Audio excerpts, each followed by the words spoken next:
Juste deux petites corrections par rapport à la présentation de moi qu'il a faite. D'abord, mon nom Lehman prend deux N. J'y tiens beaucoup parce qu'avec un seul N, c'est Lehman Brothers, donc je préfère qu'il n'y ait pas de confusion. Ensuite, je n'étais pas directeur scientifique, mais directeur de la recherche de Saint-Gobain, ce qui est une légère nuance. Et troisième remarque, il a dit que j'étais encore en activité. Je suis en retraite, même si je suis relativement actif, mais je suis en retraite depuis quelques années. Bon, néanmoins, je suis toujours passionné par le verre. Je suis physicien, ça je m'en excuse auprès des nombreux chimistes présents. Au départ, je suis beaucoup plus spécialiste d'ailleurs de physique atomique et moléculaire que de physique du solide et de verre, mais j'ai appris à aimer et à connaître ce matériau qu'est le verre, donc je vais aujourd'hui essayer de vous en parler. Alors Clément vous a fait un vaste panorama historique des matériaux hybrides. Moi je considère qu'il n'est pas remonté suffisamment loin en arrière, donc moi je vais remonter un petit peu plus en arrière que lui, pour vous dire que les matériaux verriers sont plus anciens encore que l'homme et que les procédés de fabrication au départ étaient extrêmement mal maîtrisés, puisqu'on trouve du verre formé dans les volcans, on trouve du verre, la fulgurite, formée sur le point d'impact de la foudre sur du sable, par exemple, et donc des matériaux verriers qui n'ont peut-être pas l'aspect habituel du verre, comme vous voyez en haut à droite, mais qui en sont, existent depuis très longtemps. Ceci dit, dès que les hommes sont arrivés, ils ont immédiatement su quoi en faire, et quand je dis les hommes, eux, en ont fait évidemment des pointes de flèches, et les femmes en ont fait des miroirs. Miroirs en obsidienne, qui apparemment ne réfléchit pas énormément, mais ça réfléchit quand même, et on dit d'ailleurs que les miroirs en obsidienne reflètent l'âme de celle qui s'y regarde, ce qui veut dire qu'au fond, l'obsidienne, c'est peut-être le premier matériau intelligent de l'histoire de l'humanité. Alors, si j'avance un petit peu dans le temps, à un moment, les hommes ont su fabriquer du verre et non pas simplement utiliser l'obsidienne ou les verres naturels que l'on pouvait trouver. Et Pline l'Ancien raconte la découverte du verre. Alors, je pense que c'est un peu romancé, mais enfin, je vous en touche deux mots quand même, parce que c'est au fond une histoire de chimiste. C'était il y a environ 5000 ans, à une époque où un produit largement utilisé dans tout le monde ancien, notamment sur la partie est de la Méditerranée, était le natron. Le natron, c'est un carbonate de sodium hydraté, c'est un sel desséchant, et il était utilisé dans la fabrication des momies, qui était une industrie considérable à cette époque-là. Donc il y avait des quantités de gens qui se baladaient à transporter du natron d'un endroit à l'autre, et d'après Pline l'Ancien, des marchands de natron se seraient arrêtés pour pique-niquer sur une plage, auraient fait un feu pour chauffer leurs aliments sur le sable de la plage en utilisant des blocs de natron pour poser leurs récipients, et le lendemain matin, ils auraient constaté des filets de verre qui apparaissaient ici.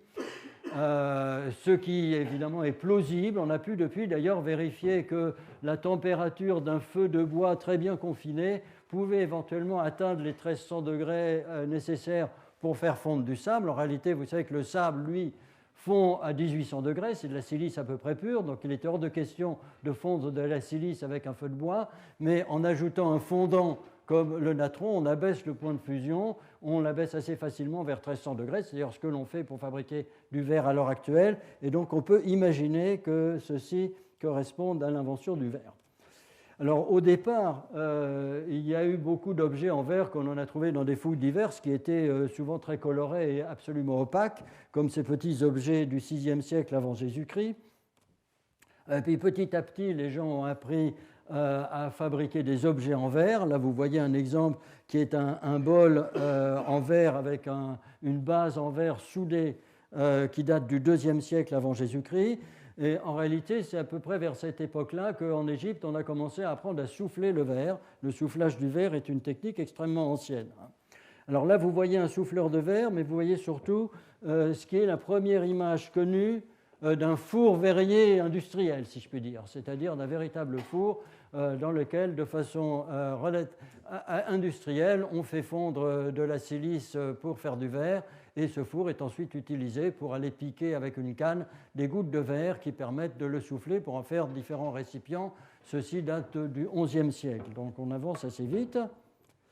Bien sûr, parmi les plus beaux exemples de la technologie verrière, il y a les vitraux qui témoignent de l'extraordinaire palette de couleurs que l'on peut obtenir avec le verre. Alors ces palettes de couleurs sont obtenues en rajoutant à la matrice verrière essentiellement des métaux de transition, et il y a tout un tas de savoir-faire qui sont nés au fil des siècles pour savoir exactement quel métal, dans quel état de valence il fallait pour trouver la coloration du verre que l'on voulait. L'avantage du verre étant évidemment que c'est une matrice extrêmement stable et que ces verres colorés se conservent parfaitement.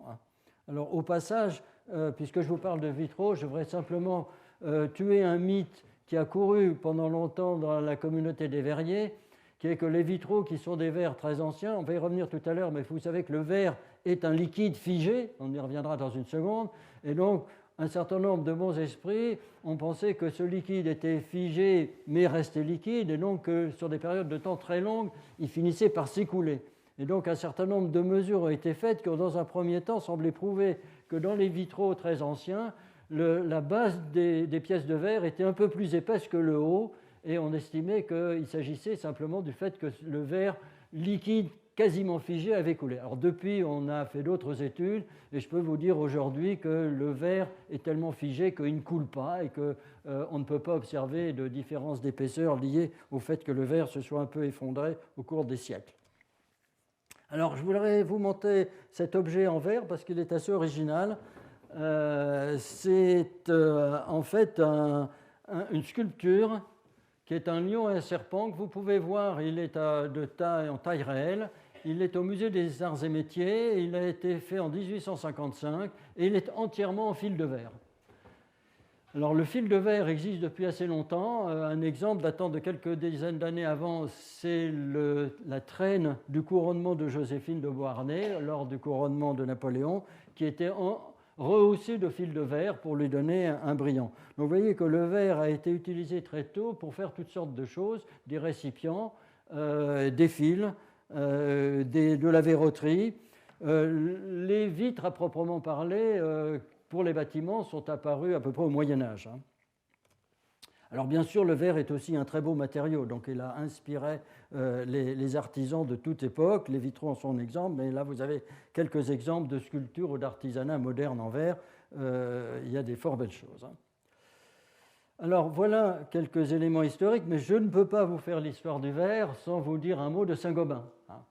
Alors Saint-Gobain est une entreprise qui a été créée en 1665, donc c'est une des plus anciennes entreprises industrielles françaises qui exerce aujourd'hui encore, en partie au moins, le même métier qu'à l'origine. Et Saint-Gobain a été créé comme manufacture royale par Colbert pour fabriquer des glaces destinées à faire des miroirs. À l'époque, les miroirs étaient quelque chose qui était réservé à une clientèle de luxe, si je peux dire, et même de préférence le roi lui-même, qui, comme vous le savez, a fait la galerie des glaces de Versailles. Or, à l'époque, les Français ne savaient pas faire de miroirs. Et il était inadmissible, évidemment, pour Louis XIV d'aller acheter ces miroirs aux Vénitiens, qui étaient les seuls à faire quoi?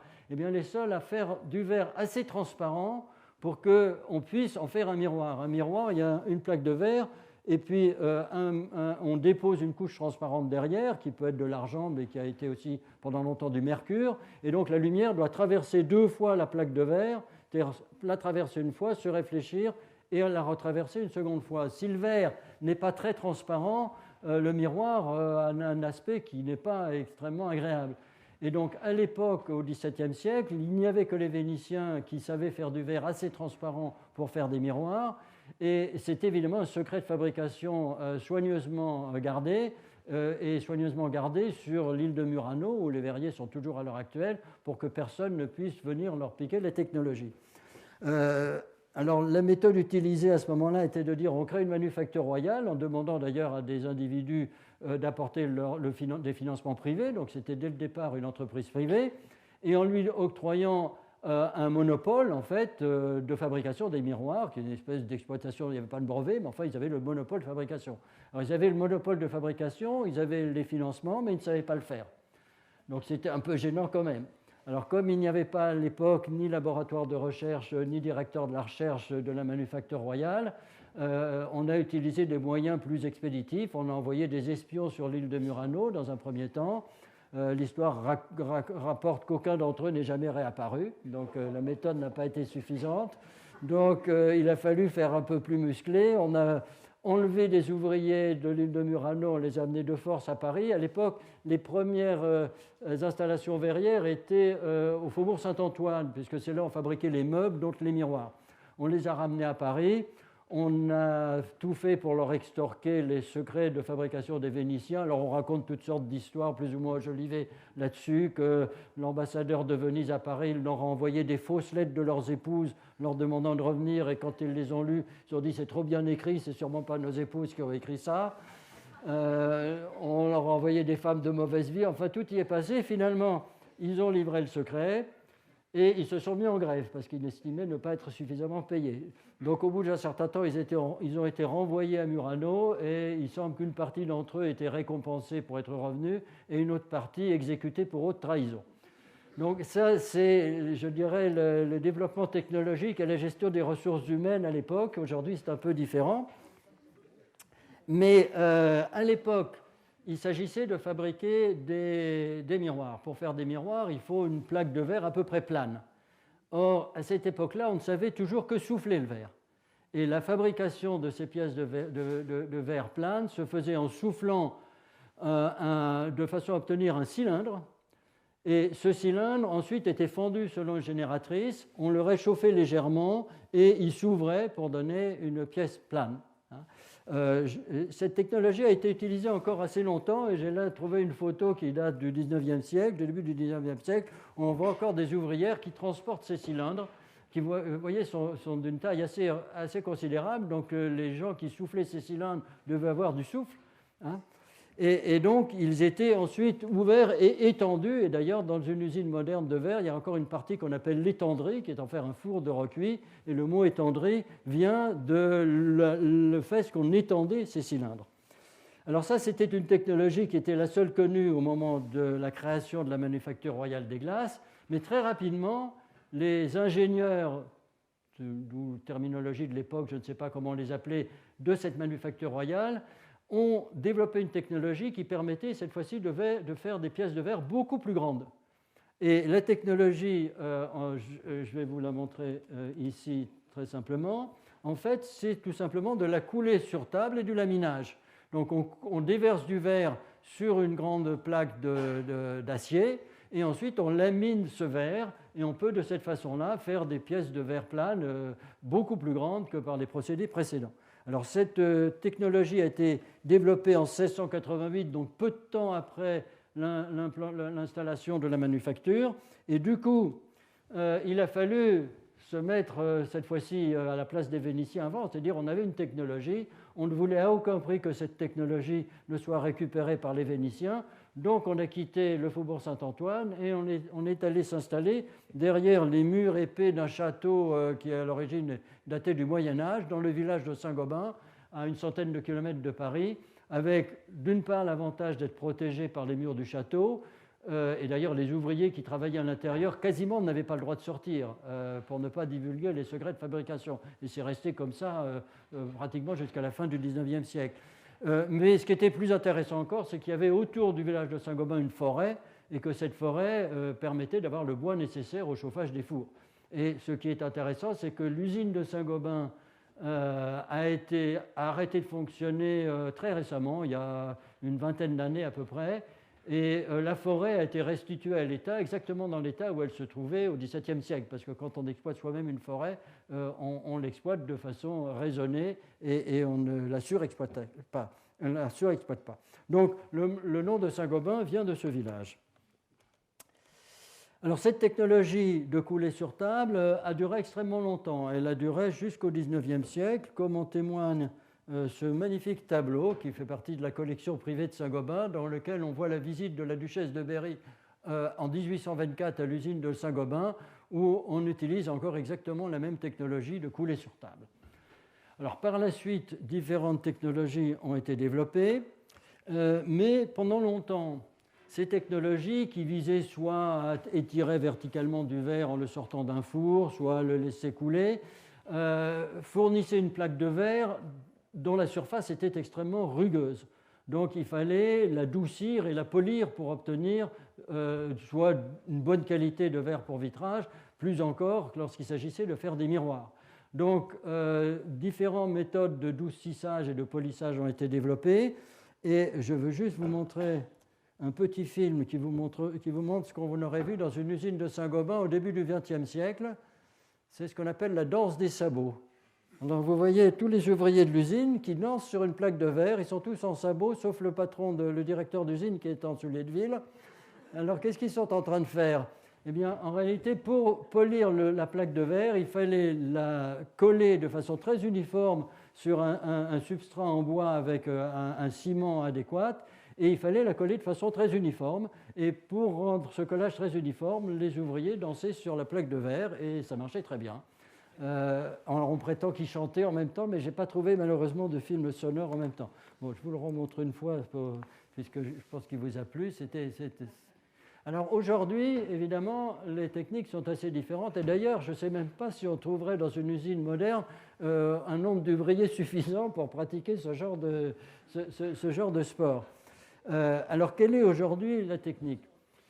Alors, pendant longtemps, on a tourné autour de ce problème de doucissage et de polissage. Et même après la guerre, dans les années 60, Saint-Gobain a développé une machine formidable qui permettait de prendre du verre qui sortait directement d'un four de production de verre plein, et puis en ligne, avec des machines gigantesques régulées d'une façon très sophistiquée, de le doucir et de le polir sur les deux faces. Et une usine de Saint-Gobain a même été construite aux États-Unis sur ce procédé. Malheureusement, à peu près au même moment, le principal concurrent de Saint-Gobain, qui s'appelle Pilkington, qui est en Angleterre, a développé une idée qui était dans l'air d'ailleurs, et qui consiste à dire, au fond, si on déverse le verre sur un bain de métal liquide, et aujourd'hui c'est de l'étain, mais on a ces différents métaux, eh bien, au moins la face qui se déverse sur le liquide va être complètement polie, parce que le liquide, lui, est parfaitement poli. Et en fait, on a même pu démontrer que non seulement la face qui se promène sur le liquide est polie, mais la face qui est de l'autre côté est polie également par un phénomène qui est ce qu'on appelle le polissage au feu, qui correspond au fait que quand on chauffe une surface et qu'on la laisse refroidir doucement, on arrive dans certaines conditions à avoir un polissage parfait. Alors cette technologie était dans l'air. Elle était très difficile à développer, et Pilkington, à un moment, est venu voir Saint-Gobain en lui proposant d'unir leurs forces pour développer cette technologie. Le directeur de la recherche de l'époque a fait un petit calcul sur un bout de papier, et il a dit, mais déposer du verre sur un bain d'étain liquide, ce n'est pas intéressant, parce que l'épaisseur qu'on va obtenir est l'épaisseur correspondant à l'équilibre lié aux tensions superficielles, c'est 6 mm. Donc on va faire du verre de 6 mm, mais en fait on a aussi besoin de verre de 1 mm, de 2 mm, de 1 cm, donc ça n'a pas d'intérêt, donc on refuse. C'était une vision de scientifique, et d'ailleurs le directeur de recherche de Saint-Gobain de l'époque a terminé sa carrière à l'Académie des sciences. Les Anglais, qui sont des ingénieurs, ne se sont pas posé la question dans ces termes-là. Ils se sont dit, après tout, si on dépose du verre sur une surface d'étain, il va peut-être prendre cette épaisseur de 6 mm, mais si on tire un peu dessus, on va avoir un verre plus mince. Si on pousse un peu, on va avoir un verre plus épais. Et en fait, ils ont développé ce qu'on appelle la technologie float, que je vais vous décrire rapidement, qui est aujourd'hui la seule technologie utilisée pour fabriquer du verre plat, qui a d'un seul coup complètement détrôné la technologie ultra sophistiquée de Saint-Gobain. Et on raconte même que lorsque Saint-Gobain a inauguré sa première usine aux États-Unis avec cette technologie de douci-poli en ligne, le directeur du concurrent PPG américain de Saint-Gobain a déclaré « Je n'ai jamais visité une aussi belle usine obsolète ». Et effectivement, toutes les usines ont dû racheter la licence de Pilkington. Alors, qu'est-ce que c'est qu'un procédé float? Alors, un procédé float, vous avez là un peu l'allure d'une usine float. Alors ça fait 500 mètres de long, donc ce n'est pas une petite affaire. Alors, à un bout, vous avez un four de fusion dans lequel vous mettez une centaine de tonnes de verre.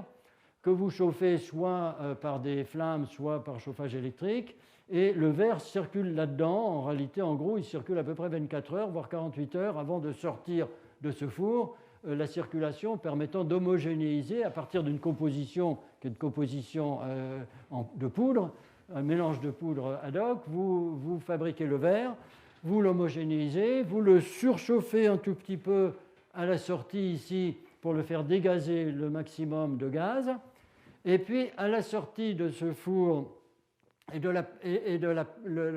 la partie de surchauffe, vous le déversez sur un bain d'étain liquide, qui est donc un bain qui fait une soixantaine de mètres de long, sur lequel le verre s'écoule. Il circule tout le long de ce bain, et de part et d'autre de la feuille de verre, il y a des rouleaux qui roulent sur la feuille de verre, et ces rouleaux sont orientés de telle façon soit à étirer le verre transversalement, soit à le comprimer, et c'est ce qui se permet de régler l'épaisseur du verre. Et on peut de cette façon-là aller jusqu'à fabriquer des feuilles de verre d'un dixième de millimètre d'épaisseur ou de plusieurs centimètres d'épaisseur. Alors le verre se refroidit progressivement dans ce bain d'étain, et à la sortie, il est solide. Au départ, il est liquide, fluide, disons, il sort solide, et il sort solide, mais il y a encore pas mal de tensions internes qu'il faut relarguer pour que le verre ait un minimum de propriétés mécaniques, et donc on le fait passer dans ce four de recuit qu'on appelle l'étendrie pour les raisons que je vous ai données tout à l'heure, et il sort de ça une feuille de verre qui fait 5 à 6 mètres de large, qui sort de façon continue à une vitesse qui dépend de l'épaisseur, mais qui est de l'ordre du mètre à quelques mètres par minute. On peut sortir sur une grande usine flotte de l'ordre de 1000 tonnes de verre par jour, parfaitement poli sur les deux faces. Les deux faces ayant des caractères physiques très légèrement différents, suivant que l'on a affaire à la surface qui a été au contact du bain d'étain ou à l'autre. Mais les deux sont parfaitement polis, il n'y a aucun poli à refaire par la suite. Ceci fonctionne 24 heures sur 24 pendant une douzaine d'années, voire même 15 ans pour certaines installations. Et le résultat, c'est que le coût de fabrication est absolument dérisoire. Le kilo de verre obtenu de cette façon-là est moins cher que le kilo de pommes de terre. Encore, je ne connais pas le prix du kilo de pommes de terre actuel. Et une fois qu'au bout de 12 ans, voire plus, qu'est-ce qui s'est passé? Tous les réfractaires de ces fours sont complètement usés, donc on arrête tout, on démolit tout et on reconstruit. Alors l'investissement est assez lourd, mais compte tenu du fait que ça fonctionne de façon totalement automatique, il y a très peu de gens pour contrôler le système, et heureusement d'ailleurs qu'en général ça marche très très bien, parce que s'il y avait un problème, ce qui arrive quelquefois au début, ça arrive de temps en temps, le verre sortant du bain flotte ou des choses de genre, à ce moment-là c'est la catastrophe, et il faudrait plus de monde sur place. Mais aujourd'hui c'est d'une fiabilité telle qu'il y a besoin de quasiment plus personne. Et donc là, vous voyez un exemple de feuille de verre qui sort. Alors naturellement, il y a des systèmes de découpe du verre derrière. On sort des grandes plaques de verre de 3 mètres sur 6 qu'on envoie ensuite à la transformation. Alors voilà la fabrication du verre plat. Alors je voudrais revenir maintenant à des considérations un peu plus fondamentales. Qu'est-ce que c'est qu'un verre? Alors je pense que vous le savez en gros, mais je vais quand même vous le rappeler. Alors, vous savez bien sûr que quand on passe du gaz à un liquide, le gaz, c'est un ensemble d'atomes ou de molécules qui se déplacent à peu près librement. Quand on passe à un liquide, les molécules se retrouvent un peu comme les billes d'un sac de billes, les unes sur les autres, mais pouvant glisser les unes sur les autres comme un vrac. Et puis, quand on refroidit encore un peu plus, tout ce liquide devient solide, et ce solide est en fait un solide cristallisé, c'est-à-dire avec des atomes ou des molécules qui sont réparties de façon extrêmement régulière au sein des réseaux cristallins. Donc ça, c'est ce qui se passe normalement. Mais en réalité, les choses peuvent se passer un peu différemment. Alors pour illustrer la façon dont les choses se passent, le diagramme le plus illustratif est le diagramme entropie-température. Alors si vous regardez l'entropie au voisinage du passage liquide-solide, l'entropie du liquide diminue, puis brusquement, lorsqu'on passe à la phase solide, l'entropie diminue considérablement puisqu'on a une phase très ordonnée. Il y a encore des mouvements moléculaires autour de chaque position d'équilibre, donc l'entropie n'est pas nulle, mais elle devient nulle lorsqu'on arrive au zéro absolu. Alors, il peut arriver qu'on descende un peu en dessous de la température de fusion lorsqu'il y a surfusion, et à ce moment-là, on a un liquide en surfusion, mais à un moment ou à un autre, on passe néanmoins instantanément dans la phase solide cristallisée et on continue sur cette phase-là. Et puis dans certains cas, ce n'est pas ça qui se passe. Dans certains cas, on démarre sur la courbe de surfusion, mais en fait on quitte cette courbe de surfusion pour passer sur cette courbe-là qui progressivement arrive à une courbe de ce genre. Et cette courbe-là, en fait, termine sa course non pas à une entropie nulle, mais à une entropie non nulle, ce qui veut dire que dans cet état-là, on a du désordre, et que ce qu'on a obtenu, ça n'est pas un solide cristallisé, c'est un liquide figé, qui est donc désordonné. Alors, deux choses sont importantes sur cette courbe. Le fait qu'effectivement, l'entropie n'étant pas nulle, on a une structure désordonnée, qu'on appelle en langage plus sophistiqué une structure amorphe. Et l'autre chose importante, c'est cette partie-là, c'est le fait qu'on passe de la phase liquide à la phase solide de façon progressive et que dans cette phase-là, on a une phase visqueuse. Et en fait, tout le métier des verriers se situe dans cette gamme de température, puisque là, on a quelque chose qui est une espèce de pâte à modeler que l'on peut modeler à la forme que l'on veut. C'était ce qui se faisait sur le bain float, où progressivement on voit le verre prendre la bonne forme. Quand on souffle du verre, c'est la même chose. On a un verre pâteux et une pâte, c'est très facile à mettre dans la forme que l'on veut. Les fibres de verre sont fabriquées sur des principes équivalents. Donc cette partie de la courbe est évidemment extrêmement importante. Alors un solide amorphe, qu'est-ce que c'est? Il y a des matériaux qui existent sous les deux formes.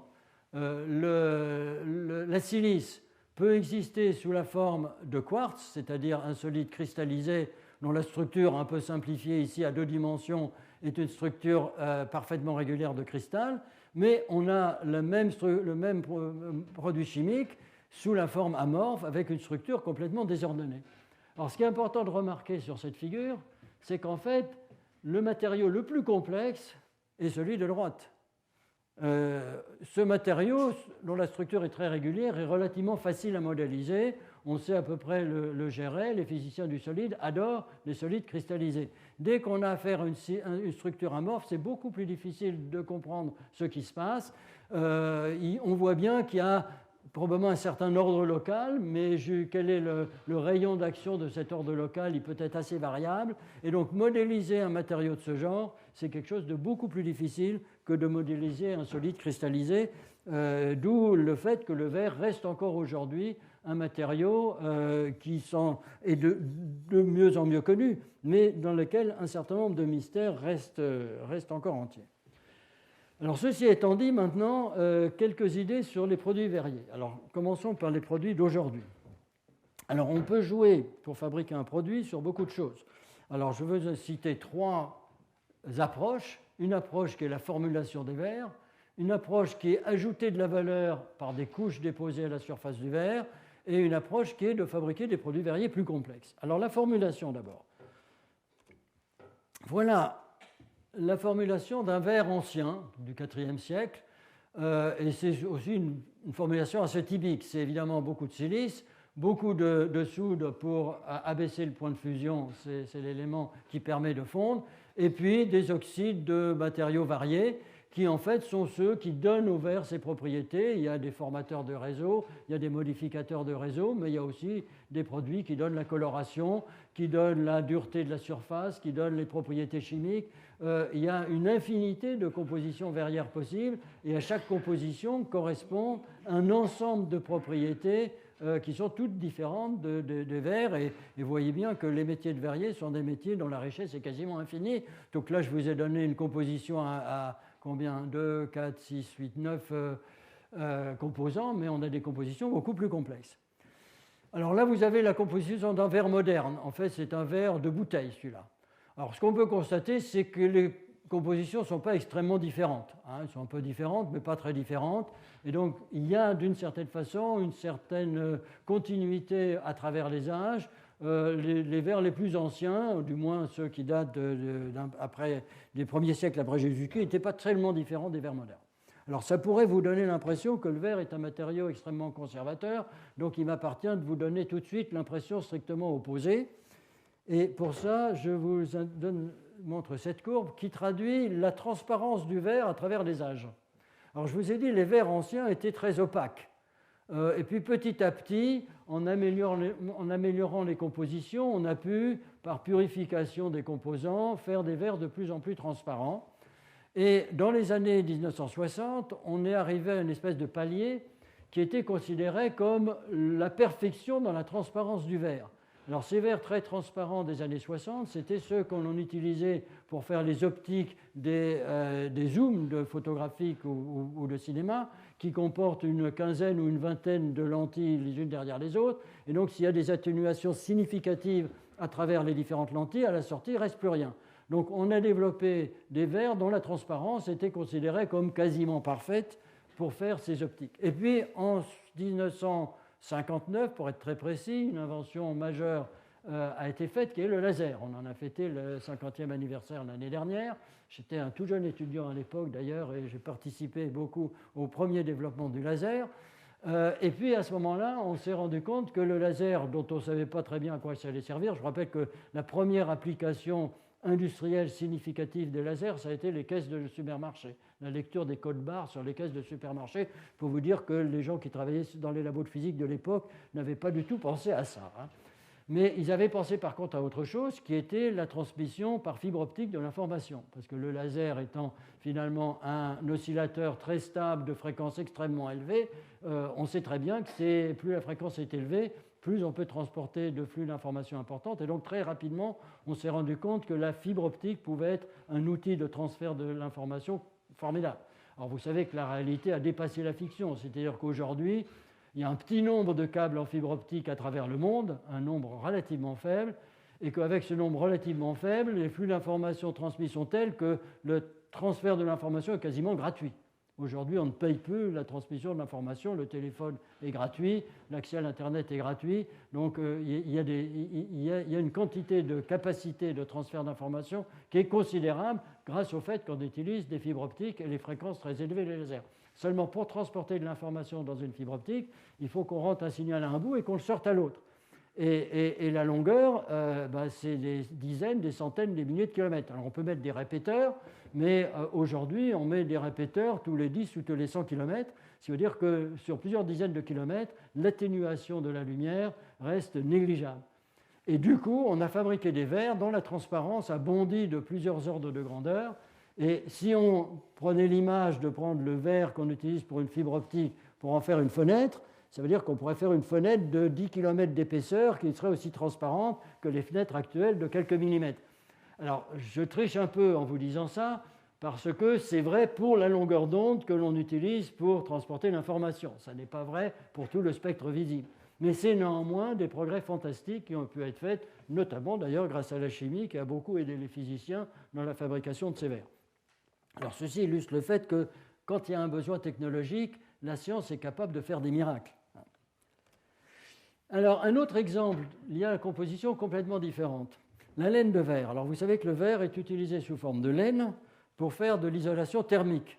La fabrication de la laine de verre, vous en avez l'illustration ici, c'est à peu près la même technologie que celle pour fabriquer la barbe à papa, mais à plus haute température. C'est-à-dire, vous avez ici, vous voyez là un disque qui tourne à grande vitesse et qui est percé de milliers de petits trous.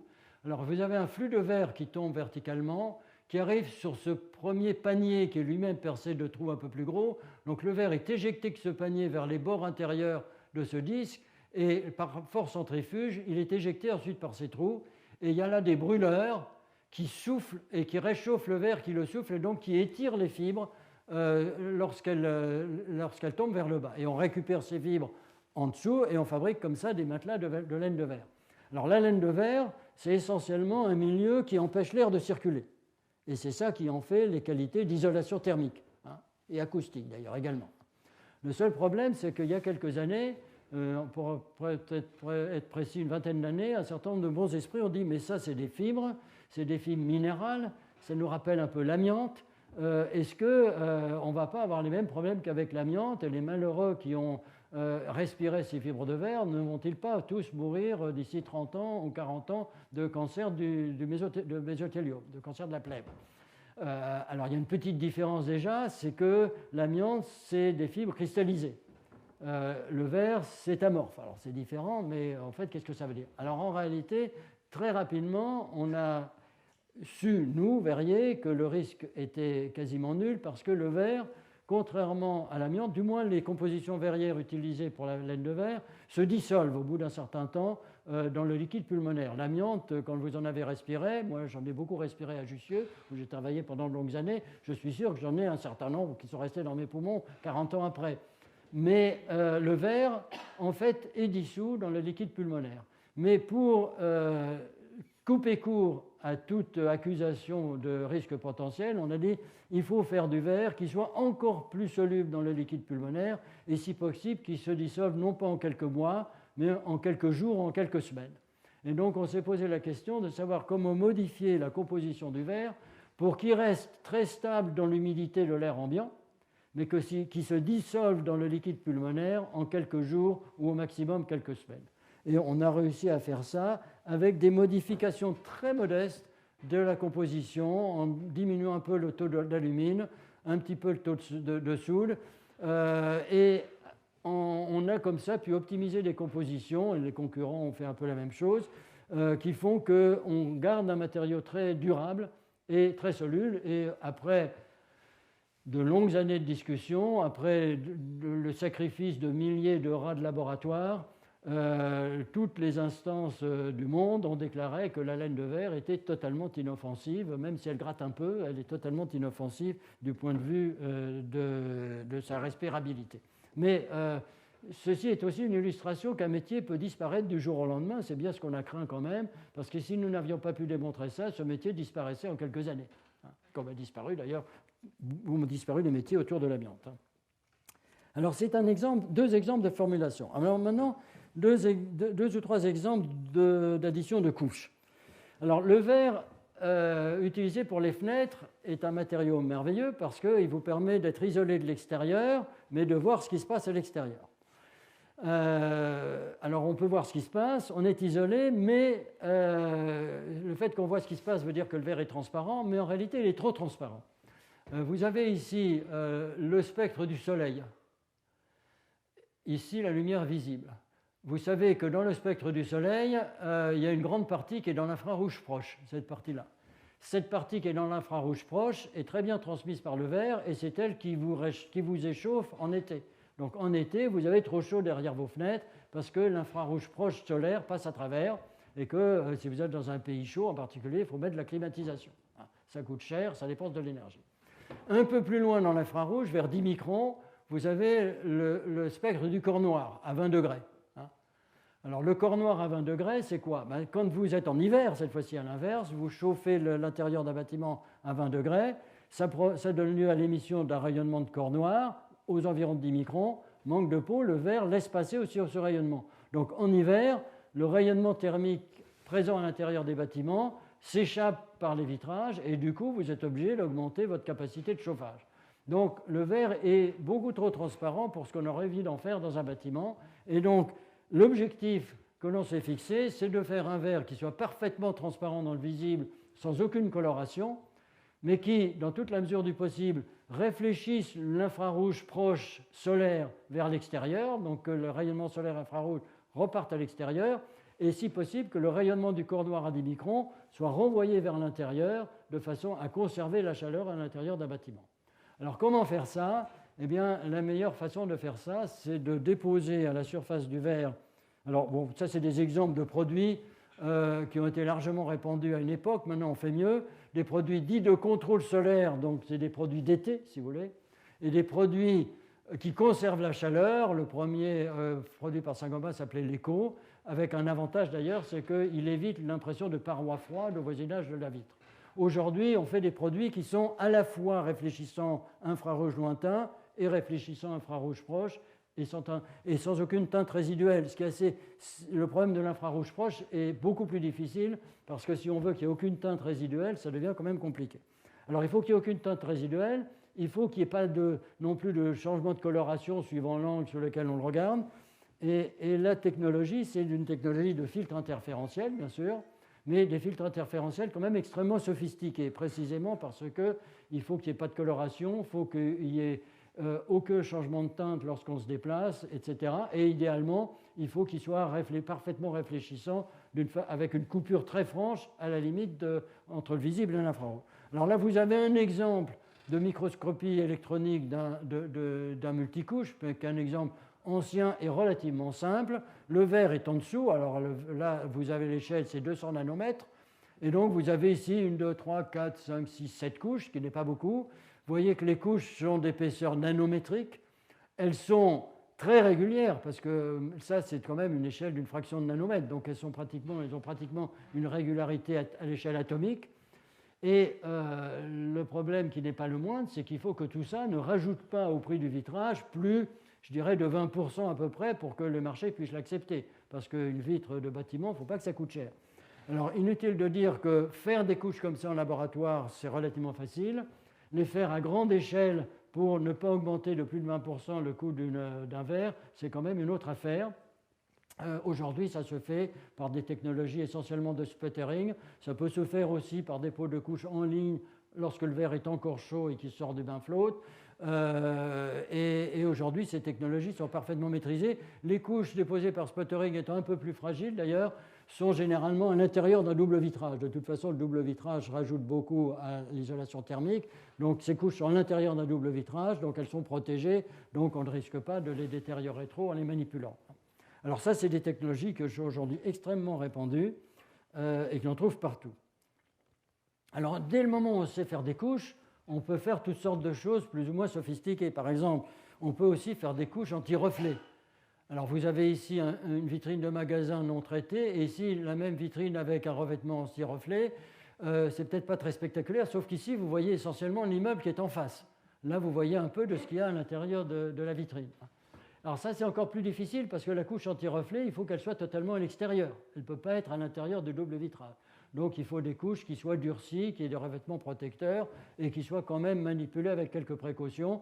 Une des applications d'ailleurs qu'on voit assez souvent, c'est les vitres qui protègent les tableaux dans les musées, par exemple. Alors on peut aussi faire des couches hydrophobes, par exemple. Alors là, vous avez un exemple d'un pare-brise de voiture traité de façon hydrophobe sur la partie gauche et pas sur la partie droite sous forte pluie. Alors vous voyez que la partie non traitée, on ne voit rien du tout. La partie traitée, on voit un petit peu.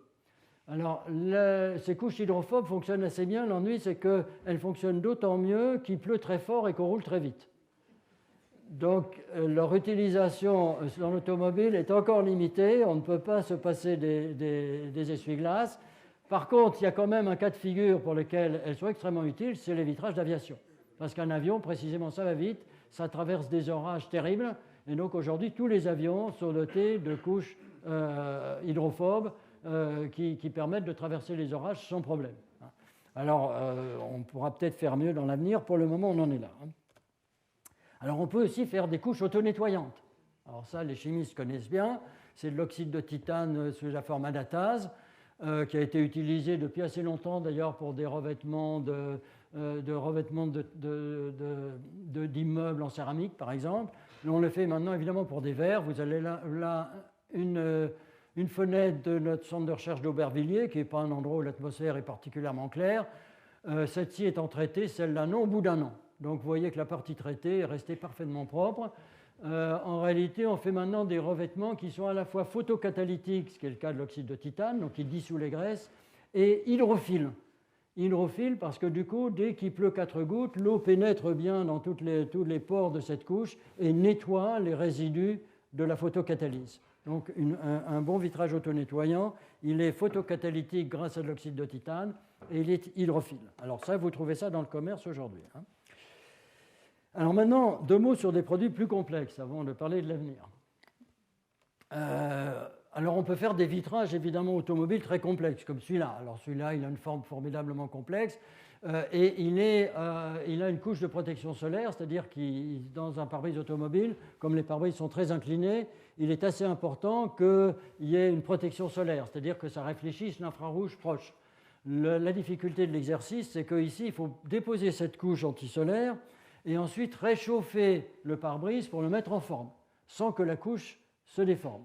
Alors, ce n'est pas une mince affaire, je peux vous le dire, et les couches utilisées ici sont en plus conductrices, donc anti-givre. Ce n'est pas 6 ou 7 couches les unes sur les autres, ça peut être une vingtaine de couches déposées les unes sur les autres, ça devient très très complexe. Alors, on peut faire des choses plus rigolos. Par exemple, ce produit qu'on appelle le Privalite, qui est translucide, vous appuyez sur un bouton et ça devient transparent. et ceci de façon réversible, comme je vous le démontre ici d'ailleurs.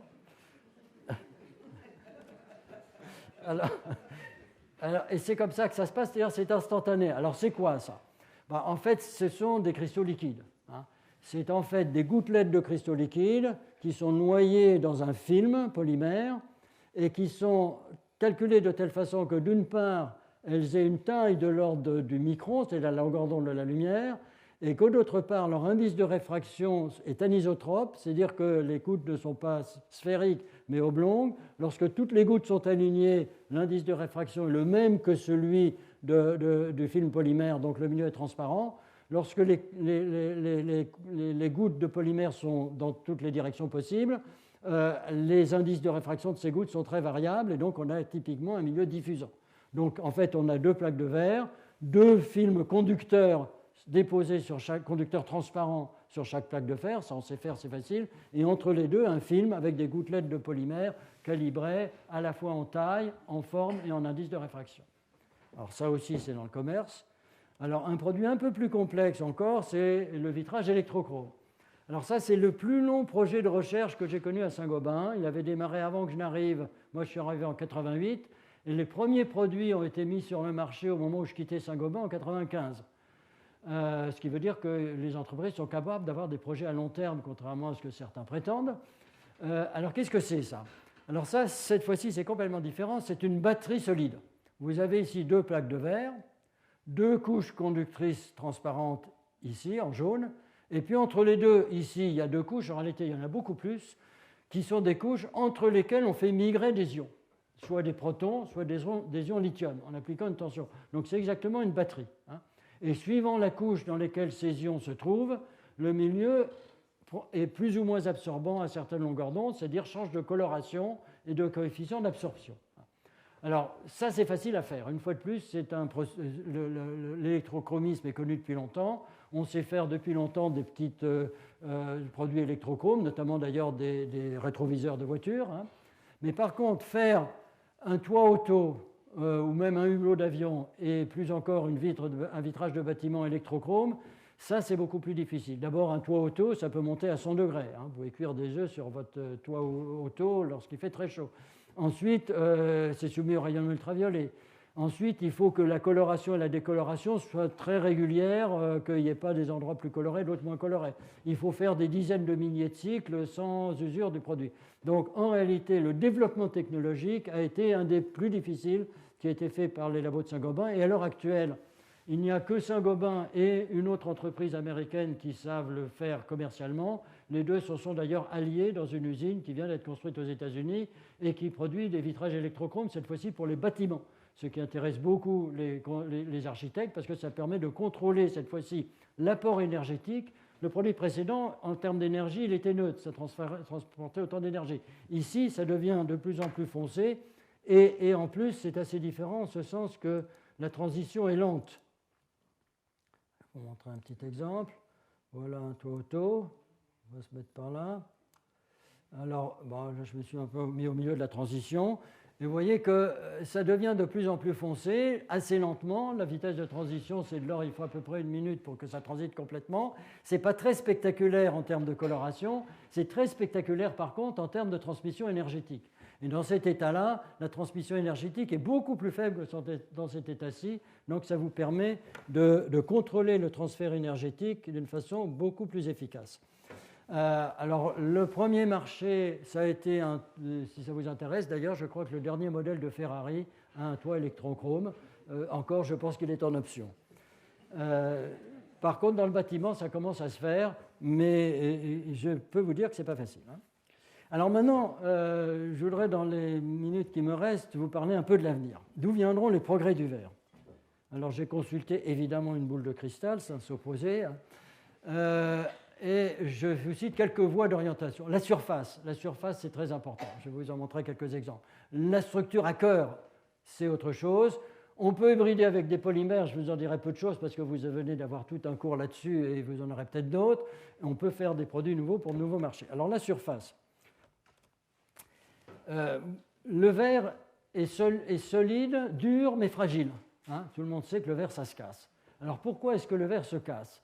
eh bien, on sait maintenant que le verre, il se casse parce que sa surface n'est pas parfaite. Et d'ailleurs, on le sait parce que lorsqu'on fabrique des fibres de verre, à la sortie de la filière, on a des surfaces d'extrêmement bonne qualité et les propriétés mécaniques de ce verre, avant qu'il n'ait été, la surface ait été perturbée par quoi que ce soit, ces propriétés mécaniques sont extraordinaires. Donc on sait aujourd'hui que la fracture du verre, elle est liée à l'existence sur la surface du verre de microfissures qui se propagent à la surface puis à l'intérieur du verre et qui finissent par entraîner la rupture. Donc cette fissuration de la surface est un phénomène très important. Jusqu'à il y a peu de temps, personne n'avait jamais observé ces microfissures et depuis quelques années, on commence à les observer grâce à la microscopie à force atomique. Alors là, vous avez un petit film qui vous montre la façon dont une fissure se crée. Ah ben, pourquoi je ne l'ai pas? Alors ça, c'est un autre problème. Que se passe-t-il? Ah ben c'est inquiétant, ça. Non, j'ai plus rien. Ah ben alors ça, c'est la première fois que ça arrive. Que se passe-t-il? Bon, votre projecteur n'accepte pas mon film. Ni même ça. Ah. Bon, là, je suis désolé, mais j'y peux rien. Bon, écoutez, tant pis pour le film. Je reviens là-dessus, si je peux l'avoir. Bon, il y a un problème. Bon, écoutez, je ne sais pas, j'ai souvent présenté ça, jamais j'ai eu un problème. On va voir si celui-là fonctionne mieux. Complètement en arrière, un coup de plus en arrière. Bon, là j'ai ça. Là j'ai plus rien. Alors là, je ne sais pas pourquoi. C'est un mystère. Bon, écoutez, je vous décris le film. Ah voilà, alors là vous avez le film suivant qui est la même chose modélisée. Hein, je ne sais pas pourquoi celui-là marche pas l'autre. Le premier c'était de la microscopie électronique, ça c'est un modèle de dynamique moléculaire. Et ce qui est intéressant, c'est qu'on voit qu'il y a des cavités qui se forment en amont de la tête de fissure et que c'est ces cavités qui finalement finissent par se réunir pour former une fissure. Alors aujourd'hui, aussi bien en observation qu'en modélisation, on commence à comprendre comment se forment ces fissures et ça c'est extrêmement important.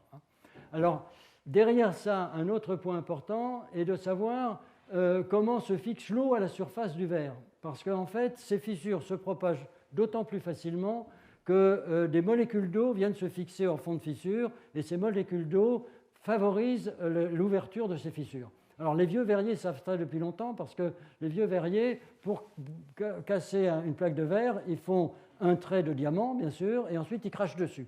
Et quand on crache dessus, ça se casse beaucoup plus facilement. Alors on commence là aussi à avoir des modèles qui permettent, ici c'est de la silice pure, donc c'est plus facile, qui permettent de modéliser la surface ici d'un verre de silice. À partir de cette modélisation, on peut faire un profil d'altitude sur cette surface. De ce profil d'altitude, on peut ensuite en déduire des énergies d'absorption en fonction de la position. Et à partir de là, on peut finir par arriver à calculer la probabilité d'absorption d'une molécule d'eau à la surface, de savoir où elle va se fixer. Donc tout ça, ce sont des pistes qui vont permettre petit à petit de mieux comprendre comment se comporte la surface d'un verre et à partir de là, comment cette surface provoque la fissuration puis la fracture. Et par exemple, on a pu aujourd'hui montrer qu'en dispersant au voisinage de la surface des particules d'alumine, on dévie les fissures et à chaque déviation, on absorbe de l'énergie. Et du coup, la fissure se propage beaucoup moins rapidement et on diminue la fragilité du verre. Donc, tout un enjeu verrier actuel, c'est de faire du verre incassable. Alors, vous savez qu'on sait faire du verre incassable. Hein. Il suffit de mettre la surface en compression en échangeant des ions sodium par des ions plus gros, des ions potassium par exemple. Par échange d'ions, on met des gros ions, là il y en avait des petits. Du coup, ces ions coincent un peu la surface et les fissures ne se propagent plus. C'est ce qu'on appelle la trempe chimique. Le problème, c'est que cette trempe chimique, ça se fait dans un bain à une certaine température, ça dure longtemps et qu'on sait faire un verre complètement incassable, mais à un coût prohibitif. Alors il y a quelques produits qui ont été faits comme ça. Il y a 2 épées d'académiciens qui ont été faits en verre trempé chimique, notamment celle du commandant Cousteau qui nous avait demandé une épée en verre. L'ennui, c'est d'ailleurs, alors du coup, on lui a fait le trempé chimique, mais à mi-course de ce trempé, le commandant Cousteau a décidé d'avancer la date de remise de l'épée. Il nous a dit, vous me donnez mon épée demain matin, il faut la remettre. Elle était simplement à moitié trempée, donc on lui a donné en lui demandant d'extrême précaution, parce qu'on imaginait que s'il allait laisser tomber cette épée et qu'elle se cassait en 1000 morceaux, nous aurions des ennuis. On a ensuite repris la trempe. Alors, autre phénomène important et bien connu, la superhydrophobie. Alors la superhydrophobie, c'est une des illustrations bien connues de l'imitation de la nature. Vous savez qu'aujourd'hui, ça a été dit tout à l'heure par Clément, on a des travaux qui s'inspirent de ce que la nature sait faire.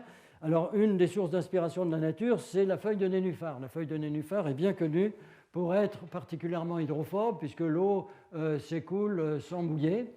On a longtemps cru qu'il s'agissait d'un revêtement, un truc genre téflon, jusqu'au jour où on s'est aperçu que ça n'avait rien à voir, c'était uniquement une question de structure de la surface, et que cette structure était une espèce de structure fractale, et que l'eau, en fait, pour des raisons de tension superficielle, ne pouvait pas pénétrer dans cette structure. Donc on a essayé de reproduire cette surface, grosso modo à la surface d'un verre, et si on dépose une goutte, vous voyez que ça ne mouille absolument pas.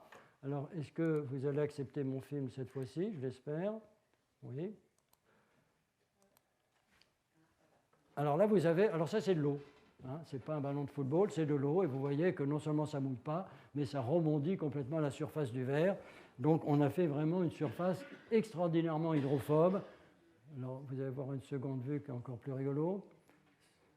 Hop, voilà. Donc ça permet même d'étudier les vibrations d'une molécule d'eau. Donc vous voyez que ça, c'est une autre approche qui, là encore, n'a pas aujourd'hui d'application industrielle, mais qui permet de faire des produits un peu extraordinaires. Alors la structure à cœur, un mot de la structure à cœur. On peut mettre au sein de la structure variée des hôtes divers. Enfin, on l'utilisait comme hôte pour des espèces diverses. Alors vous savez d'abord qu'on utilise la structure du verre pour stocker les déchets radioactifs, par exemple. Alors ça, c'est typique de l'application d'un matériau amorphe. C'est qu'un produit radioactif, il va modifier la structure au voisinage parce que les rayonnements radioactifs vont pousser un peu les noyaux voisins. Mais si la structure est déjà complètement amorphe, la modification de structure, elle est pratiquement inexistante. Alors que si vous prenez un matériau cristallin, si on modifie la structure, on crée des défauts et il peut se passer des choses désagréables. Dans un matériau amorphe, vous pouvez modifier la structure, elle est toujours amorphe. Et c'est ce qui a été utilisé pour faire du stockage de déchets radioactifs. Alors on peut aussi stocker des espèces qui sont relarguées ultérieurement. Par exemple, on a étudié le stockage de composés azotés pour faire du substrat de culture hors sol, par exemple, qui relargue des produits azotés. On peut mettre des espèces photochromes, thermochromes, on sait faire des tas de choses. On sait aussi faire croître des structures micro ou nano à l'intérieur du verre. Par exemple, les vitraux céramiques sont des verres dans lesquels, par recuit, parce qu'on les a ensemencés convenablement, on crée des microcristaux de céramique, en fait des microcristaux céramiques, dont le coefficient de dilatation est négatif. Et on s'arrange pour qu'il y ait une compensation exacte entre la dilatation du verre et la dilatation de ces céramiques. Et le résultat, c'est que c'est des produits dont la dilatation est nulle, qui sont donc utilisés pour cette raison-là sur vos dessus de cuisinière. Alors on peut aussi mettre des matériaux pour l'optique non linéaire. Je voudrais vous dire un mot du verre rubis. Je reviens en arrière, au IVe siècle. Au IVe siècle, on a découvert cette coupe qui s'appelle la coupe de Lycurgue, qui se trouve au British Museum, qui est assez extraordinaire, qui d'abord change de couleur suivant qu'on l'éclaire de l'intérieur ou de l'extérieur, et que, éclairé de l'intérieur, a une couleur rouge extrêmement caractéristique. Alors en réalité, ces couleurs sont obtenues non pas par la coloration, par des ions de transition comme on le fait habituellement, mais par le fait que par recuit, il s'est créé des nanoparticules, des agrégats d'or ou d'argent. Alors à l'époque, je pense que les gens avaient mis de l'or ou de l'argent en disant que c'était plus riche, ça allait faire un beau produit. En réalité, l'or et l'argent s'égrègent pour donner des nanoparticules, et c'est des résonances plasmons de ces nanoparticules qui donnent cette coloration très particulière. Alors ce procédé très empirique a été perdu ensuite pendant des années et des années, et retrouvé au XIIIe siècle par les verriers de Bohême, en fait, et on le retrouve dans un ouvrage fameux qui s'appelle Arte Vetraria, et a permis de réaliser ce qu'on appelle le verre rubis. Vous avez ici un exemple d'un flacon de Murano en vert rubis. Vous voyez que c'est une coloration très particulière, d'un rouge très intense, sang. Et ce rouge, alors là encore, Murano, il ne savait pas très bien pourquoi, mais maintenant on sait qu'il s'agit d'une résonance plasmon dans des nanoparticules. Alors il se trouve que Saint-Gobain, qui est sollicité par les fabricants de parfums pour faire des flacons, avait été sollicité par Dior pour faire le flacon de Fahrenheit, qui est un parfum pour hommes. Et un jour, on leur a sorti un peu par hasard ce flacon-là, dans lequel on avait introduit non pas de l'or et de l'argent, parce que c'est trop cher même pour Dior, mais du cuivre. Et par recuit, on fabrique à l'intérieur des nanoparticules de cuivre. Donc vous avez ici la micrographie, vous savez, chaque point est un atome de cuivre ici. Donc c'est une nanoparticule de quelques centaines d'atomes. Il se trouve que dans les premières manips qu'on a faites, le four de recuit était mal réglé et que du coup, les températures en bas et en haut étaient différentes et que du coup, la taille des nanoparticules n'était pas la même en haut et en bas. D'où cet effet. Alors, quand Dior a vu ça, ils nous ont dit c'est magnifique, il faut que vous nous reproduisiez exactement ce gradient de température, ce qui n'a pas été si facile que ça. Alors aujourd'hui, achetez du Fahrenheit, vous trouverez ce gradient de température et cette coloration orange qui est due à des nanoparticules de cuivre. Alors on peut aussi graver à l'intérieur, alors on peut graver des motifs rigolos comme ça, mais on peut aussi modifier localement la structure interne du verre pour faire éventuellement du stockage d'informations à 3 dimensions, ce qui est aussi un des grands enjeux de l'informatique actuelle. Alors, l'hybridation avec le polymère, je vous en parlerai que sur un transparent, puisque les hormosiles, en fait, vous en avez vu des exemples tout à l'heure, et là, vous avez un exemple dans lequel on a des matériaux qui sont des matériaux qui sont sur des ampoules électriques qui donc sont à haute température et ils résistent à la température, mais en même temps, on peut leur donner des colorations très variées qui sont liées à la présence de ce polymère. Donc, je ne vous referai pas le cours de M. Sanchez, ça n'est pas la peine. Alors, évidemment, les nouveaux produits et les nouveaux marchés, c'est sans limite. Aujourd'hui, le verre est un substrat très demandé pour des tas d'applications dans tous les grands marchés, l'environnement, la santé, l'eau, la communication, le confort, etc. Juste un exemple que je trouvais il y a quelques années, Fighting Cancer with Tiny Beds of Glass. Le verre a un avantage, c'est qu'il est tout à fait inoffensif. Vous pouvez avaler des microbilles de verre, ça n'a pas de caractère agressif, et donc ce chercheur avait trouvé l'idée d'envoyer des microbilles de verre dans les faisceaux, dans les vaisseaux qui alimentent une tumeur, et de bloquer l'alimentation de cette tumeur par des billes de verre, et il avait montré que ça permettait de limiter la croissance de la tumeur. Il y a aujourd'hui beaucoup d'autres méthodes. Disons simplement qu'il y a beaucoup d'applications verrières dans tous les domaines. Alors juste 2 ou 3 exemples. Une lampe, un vitrage éclairant. Ça, c'est facile à faire. Aujourd'hui, vous fabriquez des vitrages éclairants comme ça de toutes sortes.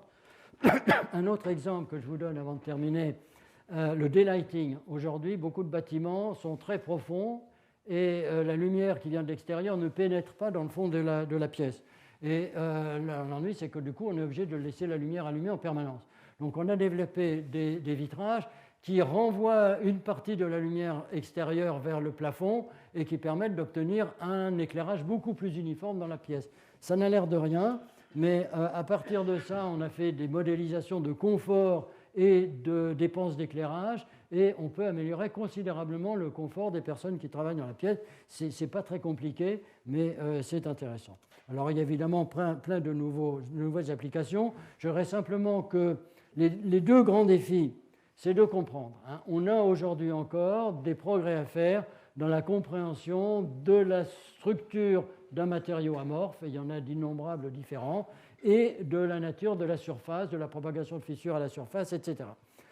On a également à créer des matériaux nouveaux, et on en crée en permanence. En particulier, il y a beaucoup de matériaux qui servent de substrat pour l'affichage, pour la biologie, pour la microfluidique, etc.